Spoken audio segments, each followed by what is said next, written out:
E ao chegar o fim do dia, eu sei que dormiria muito mais feliz.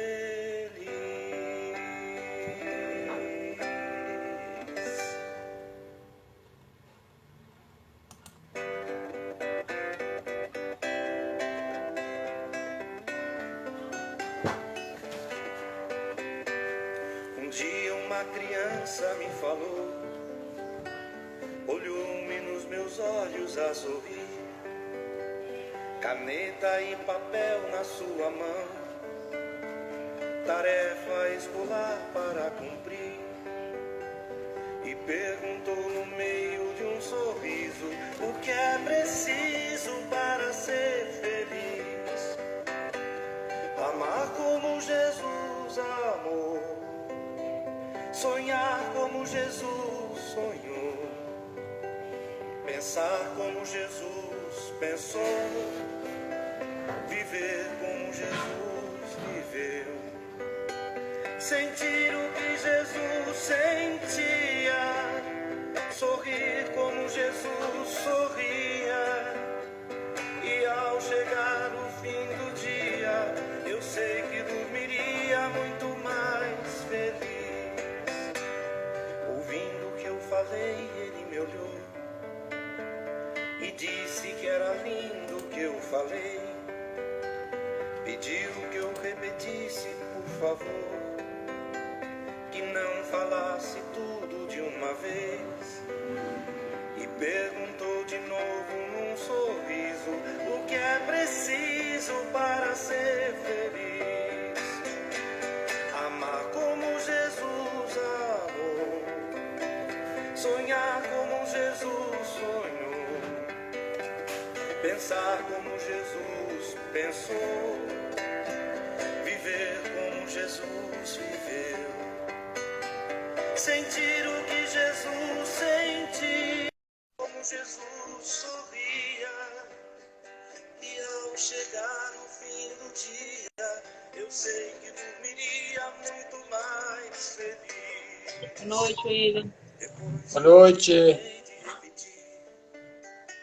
Seus olhos não saíam do papel, toquei no seu rostinho a sorrir, pedi que ao transmitir fosse fiel, e ela deu-me um beijo demorado, e ao meu lado foi dizendo assim: Tá dando pra me ouvir bem, William? Beleza, tá. Coloquei uma música aqui enquanto o pessoal vai entrando aí. Tá certo. Pensar como Jesus pensou, viver como Jesus viveu, sentir o que Jesus sentia, sorrir como Jesus sorria. E ao chegar o fim do dia, eu sei que dormiria muito mais feliz. Amar como Jesus amou, sonhar como Jesus sonhou, pensar como Jesus pensou, viver como Jesus viveu, sentir o que Jesus sentia, sorrir como Jesus sorria. Eu vou ter que ler o negócio aqui. Chegar ao fim do dia, eu sei que dormiria muito mais feliz. La la la la la la, la la la la la, la la la la la,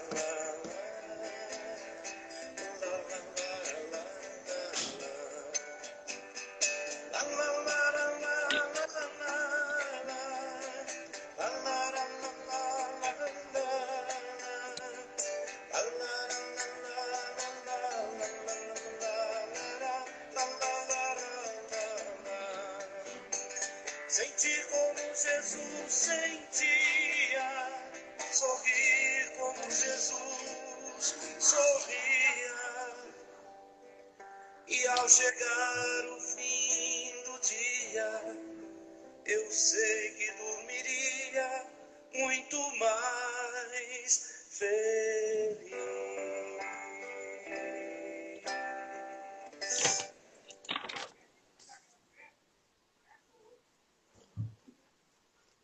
E aí, Marilu, podemos começar agora a fazer. São 19h28. Pode fazer a prece. Pode, né?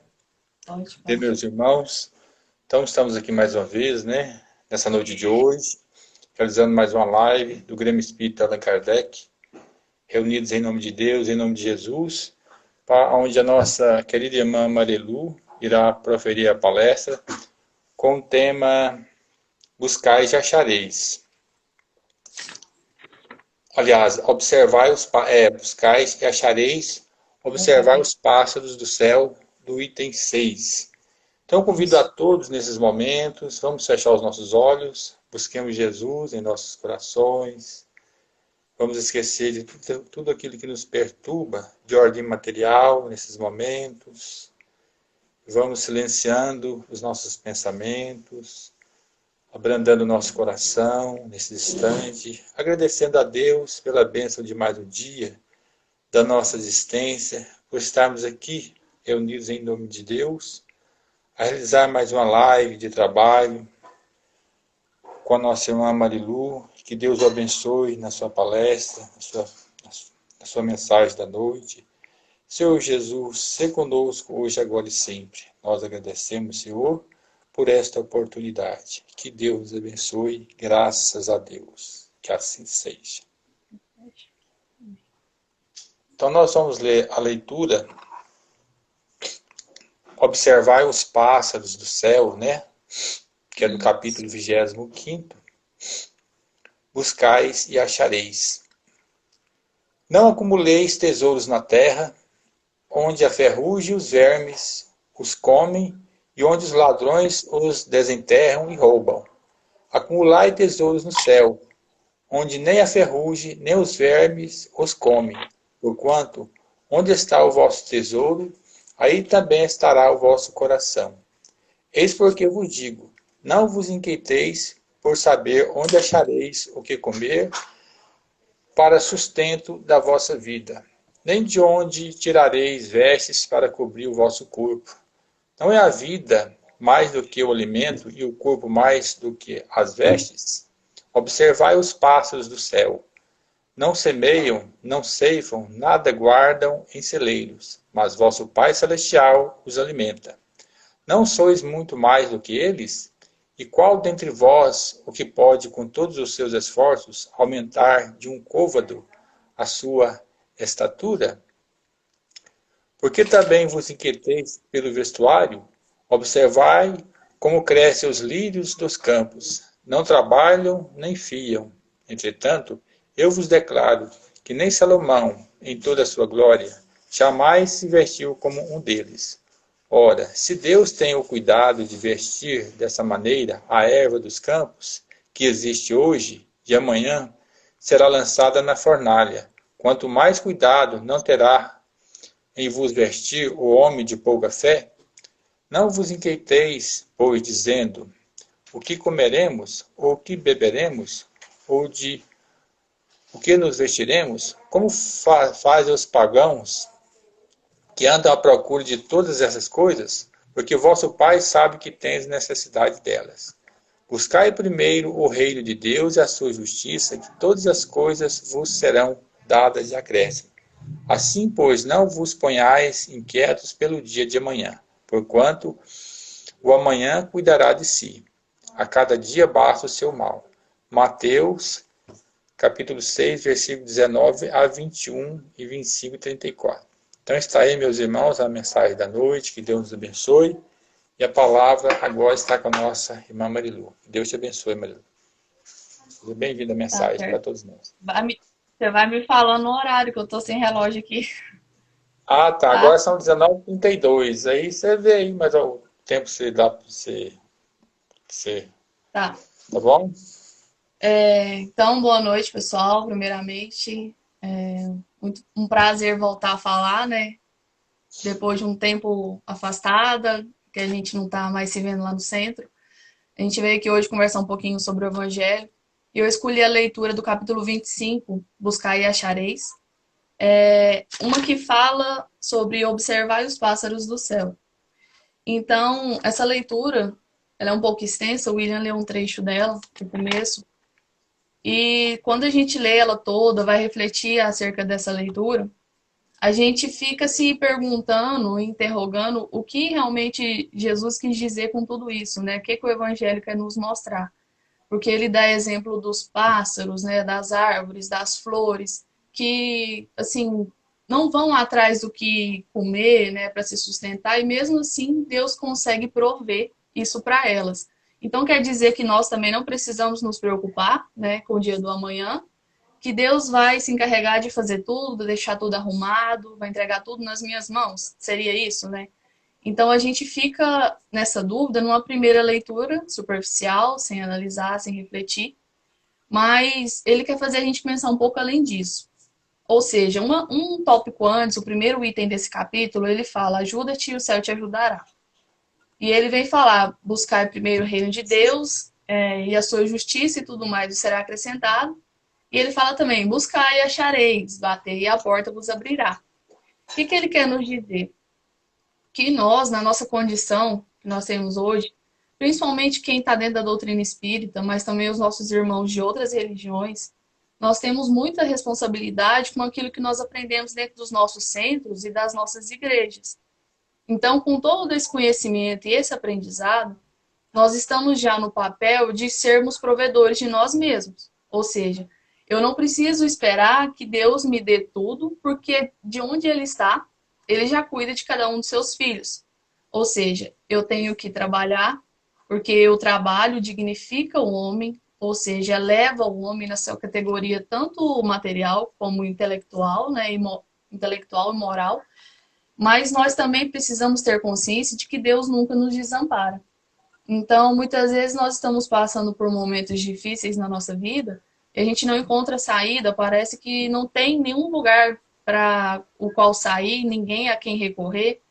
E é nesses momentos de dificuldade que o Evangelho vem nos alertar. Que é nesses momentos em que nós achamos que estamos entregues a nós mesmos, que Deus envia pessoas, situações e até condições para que possa nos ajudar. Então, muitas vezes, acho que todos nós já passamos por isso. A gente acha que está largado, né? Que ninguém está vendo a minha situação, o meu sofrimento, a minha angústia, e que Deus esqueceu de mim. Mas só que nesses momentos, Ele está presente do nosso lado mais do que nunca. Ou seja, a gente já tem um certo conhecimento em que não é nos permitido mais a gente ter essa ideia de que eu não preciso ir atrás, eu não preciso estudar, eu não preciso trabalhar, eu não preciso procurar fazer reforma íntima, ser uma pessoa melhor, porque isso vai acontecer com o tempo, consequentemente. Ou seja, isso não faz sentido, né? Aí eu grafei um trecho da leitura que eu achei muito legal, que é Kardec comentando esse trecho bíblico. Ele fala assim: não se deve, pois, ver nessas palavras senão uma poética alegórica da providência, que não abandona jamais aqueles que colocam nele a sua confiança, mas quer que trabalhem do seu lado. Se ela não vem sempre em sua ajuda por um socorro material, inspira as ideias com as quais se acham os meios de se livrar da dificuldade. Então, isso acontece nos momentos em que nós estamos passando por grandes dificuldades na nossa vida, e que aquela pessoa, por exemplo, que a gente menos esperava, aquela pessoa com quem a gente tem menos simpatia e afinidade, é a pessoa que vem nos auxiliar. Então, isso já aconteceu com muitas pessoas, em situações difíceis, uma pessoa que a gente não esperava, ou até uma pessoa que a gente não simpatizava, ser a que estendesse a mão para a gente, né? E eu me lembro de uma palestra do Haroldo, que ele falava que a gente não escolhe o nosso benfeitor. Então, a questão da caridade é essa. Nós não escolhemos, não temos tanto poder também sobre quem nós vamos ajudar. Nesse a gente tem uma certa autonomia, mas só que quando nós vamos ser auxiliados, a gente não conhece a pessoa que vai nos auxiliar, nem a situação, nem o lugar, independente do que seja. Então, é por causa disso que a caridade ela é tão recomendada, né? Principalmente dentro da doutrina, quando Kardec fala: fora da caridade não há salvação. Porque a caridade ela é como se fosse uma porta, né, que abre para todas as outras coisas. Então, ela abre uma porta para fé, para o amor, para a esperança, para a responsabilidade, para a honestidade. Então, toda pessoa que segue esses quesitos, ela é consequentemente caridosa. É interessante que no final dessa leitura que a gente está falando hoje, ele fala que a caridade não é algo que possa ser imposto por lei, né? Então, eu não posso obrigar as pessoas a praticar a caridade. Não é uma lei da sociedade que a gente tem que seguir, porque a caridade tem que partir do coração, né? Da vontade de querer ajudar, daquela caridade desinteressada que não espera nada em troca. E ele fala assim, ó, não é com as leis que se decreta a caridade e a fraternidade. Se elas não estão no coração, o egoísmo as sufocará sempre. Fazê-las nesse penetrar é a tarefa do espiritismo. Então, quando nós falamos de doutrina espírita, a gente vem abrir os olhos, né, de todas as pessoas e principalmente de quem fala para isso. Que eu tenho sim que fazer a minha parte, eu tenho que procurar ser sempre uma pessoa melhor, tenho que procurar estudar tanto na minha vida, na sociedade, quanto dentro da casa espírita ou na igreja em que eu estiver. Mas eu tenho que também acreditar que Deus vai prover por mim nos momentos difíceis em que eu não tiver mais nada para fazer. Então, chega momentos na nossa vida em que a gente não tem mais o que fazer, a não ser esperar, né? Então, é aquilo, a pessoa fala, não, entrega para Deus, fulano, isso aí, você não tem controle sobre isso. E realmente é assim. Aquilo que foge do nosso controle, porque o nosso controle é muito limitado enquanto humanos, né? Reencarnando e se submetendo à vida corporal, cheia de turbulências, nós somos muito limitados. E quando a gente fala de Deus, a gente está falando de um ser supremo, né? Um ser que é soberanamente bom, soberanamente justo, é bondoso, é honesto, ou seja, é um ser perfeito. Tão perfeito que como ele não há ninguém. Ou seja, como não confiar e entregar o nosso sofrimento, a nossa dificuldade na mão de um ser como esse? De não confiar que ele vai sim fazer as coisas no melhor tempo possível, para quando o filho dele realmente estiver pronto para receber aquilo, né? Então, eu até me recordo também de uma outra palestra do Haroldo que ele falava que muitas vezes a gente quer muito alguma coisa, independente do que seja essa coisa, né? Vai desde questões financeiras, materiais ou até espirituais, e a gente quer tanto aquilo e às vezes trabalha muito para conquistar tudo isso, só que no fim a gente não consegue ainda obter aquele algo tão desejado.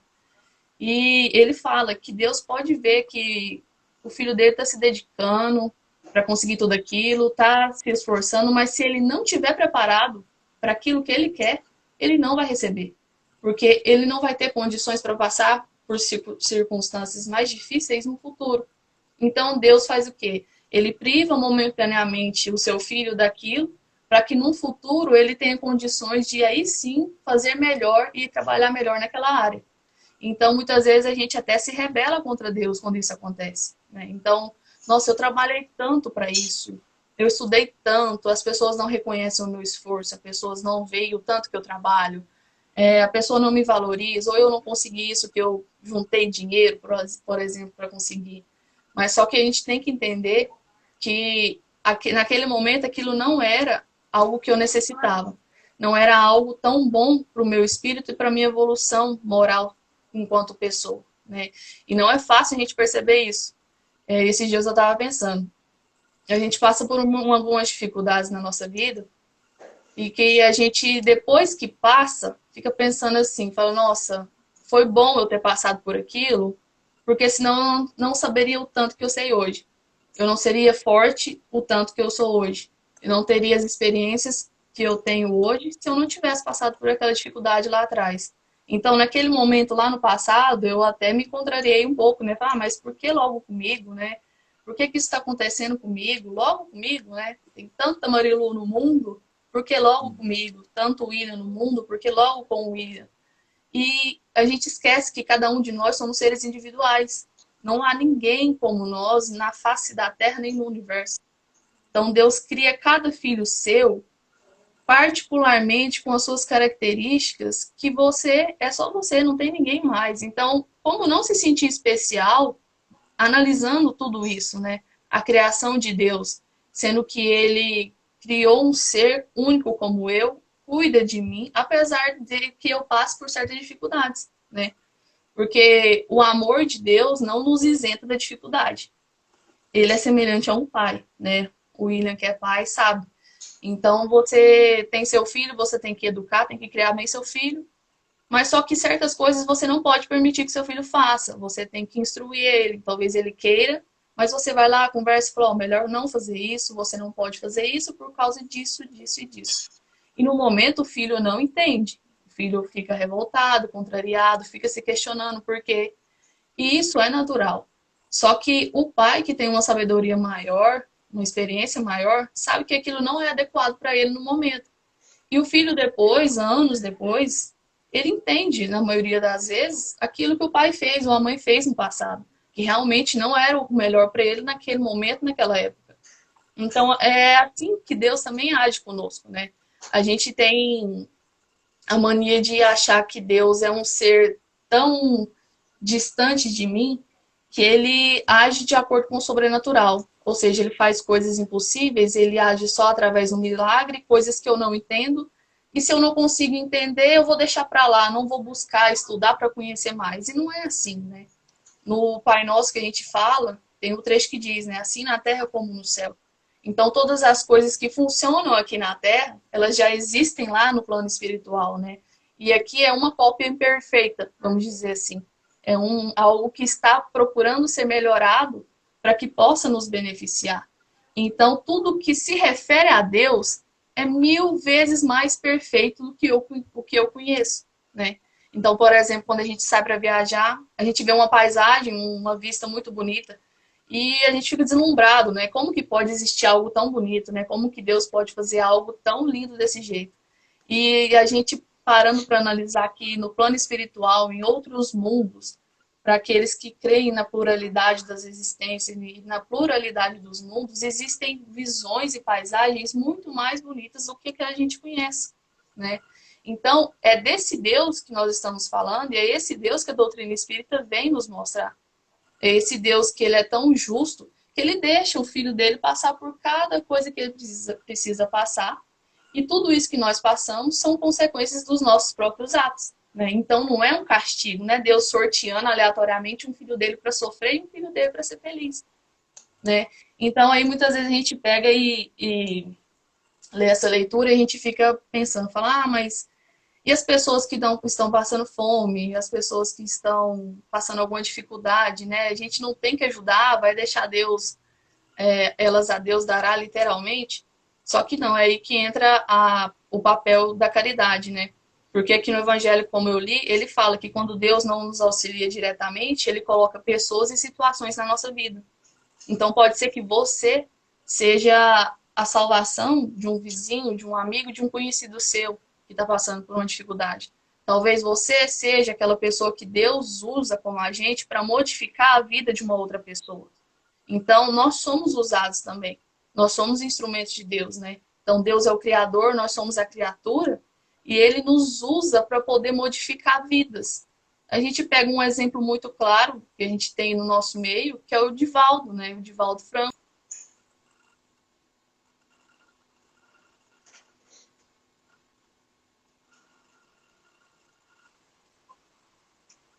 Tantas pessoas que geram emprego, que dá educação, que dá saúde, e sem falar no auxílio espiritual também, no auxílio moral que ele presta às pessoas e também aos espíritos que o procuram, que também trabalham com ele.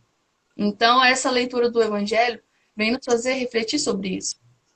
Aí a gente analisando um pouquinho sobre essa questão toda que a gente passa, das desigualdades, dos sofrimentos na nossa vida, no mundo que a gente está reencarnado, o Evangelho diz assim, ó, a terra produzirá bastante para alimentar todos os seus habitantes, quando os homens souberem administrar os bens que dá, segundo as leis de justiça, de caridade e de amor ao próximo.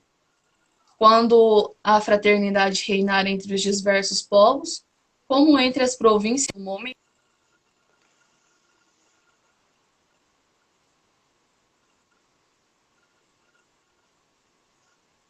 lê isso aqui, para analisar a nossa realidade e fica até um pouco triste, né? Falando, nossa, mas isso está tão distante do que a gente está vivendo atualmente. Ah, isso é impossível, né? Isso eu não acredito nisso, então eu vou deixar essa ideia para lá. E a gente está errado em pensar assim, né? Em sermos pessimistas.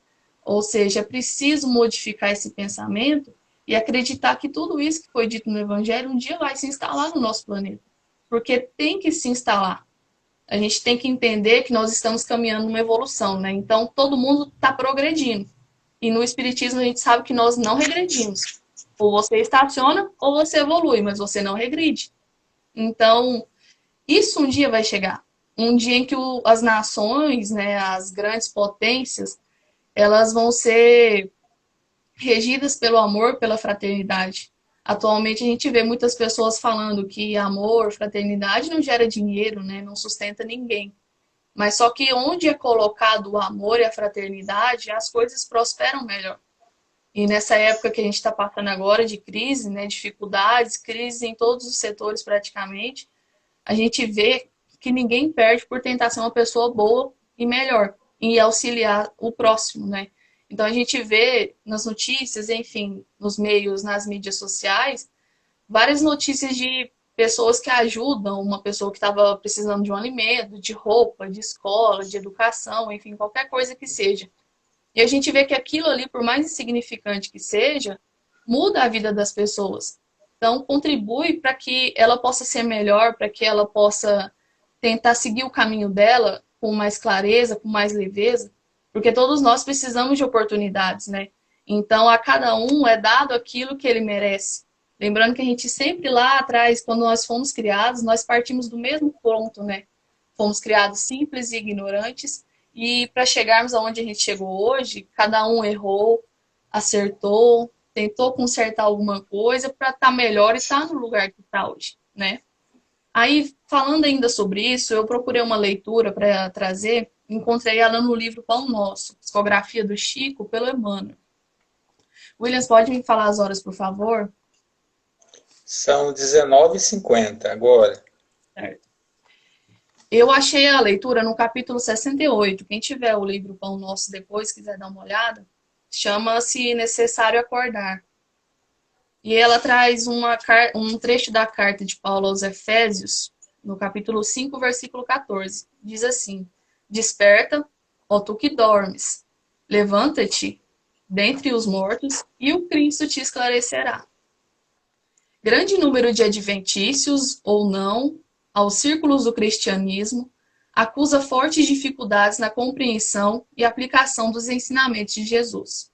Então aqui a gente vai falar sobre dificuldade de cumprir o que Jesus ensinou e ensina. Alguns encontram obscuridade nos textos, outros perseveram nas quentículas literárias, inquietam-se, protestam e rejeitam o pão divino pelo envoltório humano de que necessitou para preservar-se na terra. Esses amigos, entretanto, nossa, caiu. Caiu. Peraí, gente. Desculpa. Faz parte. Faz parte. Problemas técnicos.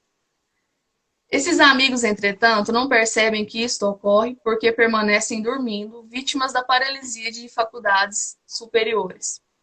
Na maioria das ocasiões, os convites divinos passam por eles, sugestivos e santificantes. Todavia, os companheiros distraídos interpretam-nos por cenas sagradas, dignas de louvor, mas depressa relegadas ao esquecimento. Eu vejo, eu louvo, eu fico naquela euforia, mas eu esqueço. Eu não internalizo aquilo em mim. O coração não adere, amortecido e incapaz de analisar e compreender. Olha o tanto que é importante isso aqui. Entender Jesus, né? Não simplesmente ler o que ele falou ou ver as histórias sobre ele e achar aquilo incrível, magnífico e esquecer, né? Mas sim procurar entender. A criatura necessita indagar de si mesma o que faz, o que deseja, a que propósitos atende e a que finalidade se destina. Faz-se indispensável examinar-se, emergir da animalidade e erguer-se para senhorear o próprio caminho. Grandes massas supostamente religiosas vão sendo conduzidas através das circunstâncias de cada dia, quais fileiras de sonâmbulos inconscientes. Então ele diz que nós estamos praticamente que inconscientemente fazendo algo. Fala-se de Deus em fé e em espiritualidade, qual se respirassem na estranha atmosfera do escuro pesadelo, sacudidas pela corrente incessante do rio da vida, rolam no turbilhão dos acontecimentos, enseguecidas, dormentes e semi-mortas, até que despertem e se levantem, pelo esforço pessoal, a fim de que o Cristo as esclareça. Então, eu acho essa leitura do livro Pão Nosso muito bonita, porque ele fala dos enganos que a gente comete quando a gente está caminhando junto com Cristo, né? Até Deus, até a evolução. Então, nós cometemos muito equívocos, fazemos interpretações erradas, tomamos até atitudes erradas também. E isso são coisas naturais, acontecem. Mas só que permanecer nesse erro não é natural, né? Então, muitas pessoas estão como que cegas. Não tem aquela fé raciocinada que a doutrina vem ensinar a todos nós, né? Tem uma fé cega. Ela acredita porque alguém disse e pronto, acabou. Ela não busca estudar. Então, as coisas não funcionam assim, né? Então, nós temos sempre que buscar estudar, indagar, questionar, dialogar, conversar, para poder entender o que realmente Jesus queria, né? Então, até a gente estava conversando aqui em casa esses dias na hora do almoço, falando sobre essa questão de Jesus, né? Sobre trazer Jesus para sua vida. Muitos falam aceitar Jesus, né? E a gente estava pensando, seria mais fácil se todo mundo tentasse compreender Jesus. E olha que dá trabalho fazer isso, né? Entender. Muitas vezes nós entendemos, e aí vem a segunda parte, que é a mais difícil, que é colocar em prática, né? O que ele falava, o que ele ensinou. Que não é fácil, que é a prova de fogo, que exige de nós, muitas vezes, a quebra do egoísmo, a quebra do orgulho, e tentar melhorar para ser pessoas melhores. E como eu disse, isso é coisa que nós fazemos, erramos, acertamos, buscamos consertar, a gente vai caindo e vai se levantando, né? E tentando ser melhor a cada dia. Então, quando a leitura ela vem falar, olhar os pássaros do céu, ele não vem falar para mim, ó, meu filho, fica tranquilo, não precisa esquentar sua cabeça, porque Deus vai prover por você, fica aí tranquilo, vai dar tudo certo. Não, não é isso. Quer dizer que, de acordo com o conhecimento que nós temos, a gente tem a capacidade de ver o caos acontecendo e ainda assim se manter em paz. Então, isso é algo muito complicado nos dias de hoje, principalmente quando a gente fala de várias doenças que estão surgindo, como a depressão, como pensamentos suicidas, como síndrome do pânico, enfim, tantas outras. Então, a gente vê um caos que acontece muitas vezes dentro, né? Então, é dentro da minha cabeça, dentro do meu coração, nos meus pensamentos, estão uma bagunça, está um caos dentro de mim. Então, eu muitas vezes externalizo isso, ou às vezes nem coloco para fora. E aí que está o perigo, né? Então, em meio a toda turbulência, saber ser um ponto de apoio, um ponto de luz, ter bom senso, discernimento, é algo fundamental nos dias de hoje, né? Então, o espírita, principalmente, é sempre bom falar disso, que é o trabalhador da última hora, que é chamado a esclarecer, ele tem papel fundamental nisso.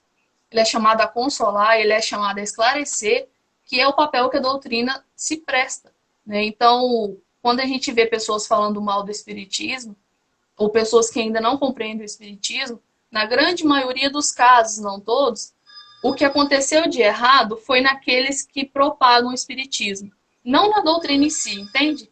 Assim como todas as outras religiões que existem. O cristianismo também, principalmente. Não tem nada de errado com essas religiões, mas sim naquelas pessoas que propagam essas religiões, porque eu interpreto do meu modo e eu acho que o que eu digo é verdade.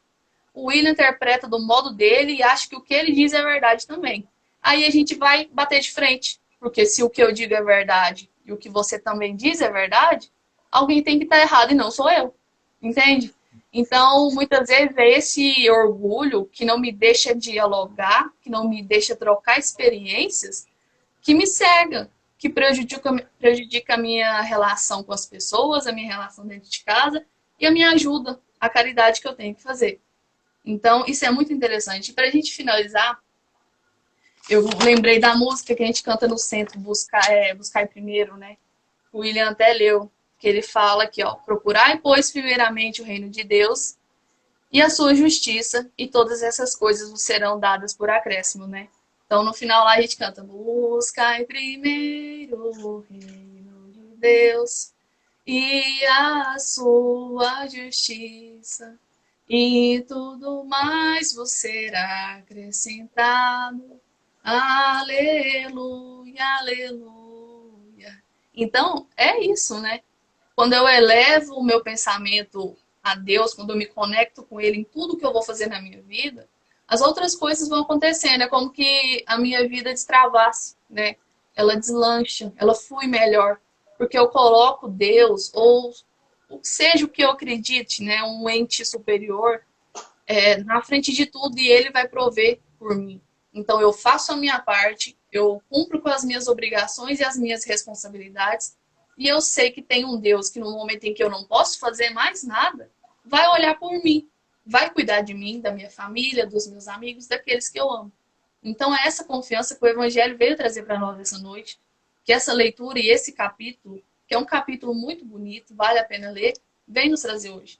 Então essa é a minha mensagem para vocês, o capítulo 25 do Evangelho, buscar e achareis. Então eu espero que eu possa colocar em prática tudo isso, possa internalizar tudo isso, assim como vocês também, eu espero que eu tenha passado uma boa mensagem. William. Muito bom, Marilu. Parabéns pela mensagem, ótima mensagem, como sempre, né? Do Evangelho segundo o Espiritismo. Obrigada. Trouxe aí esse ensinamento para todos nós que buscamos esse pão espiritual de cada dia. Então nós lhe agradecemos mais uma vez. E vamos nesse instante, né? Já passando para os términos dos nossos trabalhos, nesse instante. Vamos fazer a oração, pedir a frutificação das águas. Então eu convido a todos, cada um pode pegar a sua água, colocar em cima da mesa, um copo d'água, um vasilhame, como se nós estivéssemos lá dentro do centro, né, lá no Grêmio, nesses momentos. Então eu convido a todos, vamos fechar os nossos olhos da matéria, abrir os nossos olhos espirituais, convidando Jesus para que possa estar conosco, essa pleia de espírito que comandam o planeta Terra, com o governador Jesus à frente. E vamos vibremos em torno do nosso planeta, do nosso mundo em que vivemos, todos os nossos irmãos que passam por dificuldades nesses instantes, neste momento de provação, de karma, onde todos estão aqui na Terra, encarnados, os desencarnados também em trabalho. Senhor Jesus, esteja conosco. Pedimos que nesse instante abençoe a cada irmão que está com seu pensamento, levando esta luz para todos a quem nós estamos mentalizando, os enfermos, doentes, os nossos familiares, nossos amigos, os inimigos. Enfim, Senhor, em especial para todo o nosso mundo que está passando por essa dificuldade e que ora nós sabemos que isso é uma necessidade e que tudo passa. Senhor Deus, abençoe essas águas nesse instante. Depositar em cada copo d'água, em cada vasilhame, o remédio de cura, o lenitivo espiritual, vindo do laboratório invisível da espiritualidade. Abençoe Jesus nesses instantes. E que derrame sobre cada irmão esse passe espiritual magnético, onde nós estamos pensando em Ti, Jesus, na Sua luz, no Seu infinito amor, na Tua bondade, na Tua misericórdia. Derrama, Senhor, em cada irmão nesse instante, levando este passe a todos os nossos irmãos nos hospitais, nas cadeias públicas, nas penitenciárias, aos nossos irmãos trabalhadores de frente, aos médicos, os enfermeiros, os biomédicos. Abençoa, Jesus, a cada irmão trabalhador da vossa seara, levando o pão espiritual e também o alimento material. Graças vos damos, Jesus. Obrigado, Senhor. Que esteja conosco hoje e sempre. Graças a Deus. Que Deus abençoe. Muita paz a todos. Assim seja. Marilu, você Então, quer semana convidar o que vem a pessoal? gente. Eu ia falar agora. Semana que vem nós vamos estar aqui de novo com live no Instagram do Grêmio, a partir das 7h30.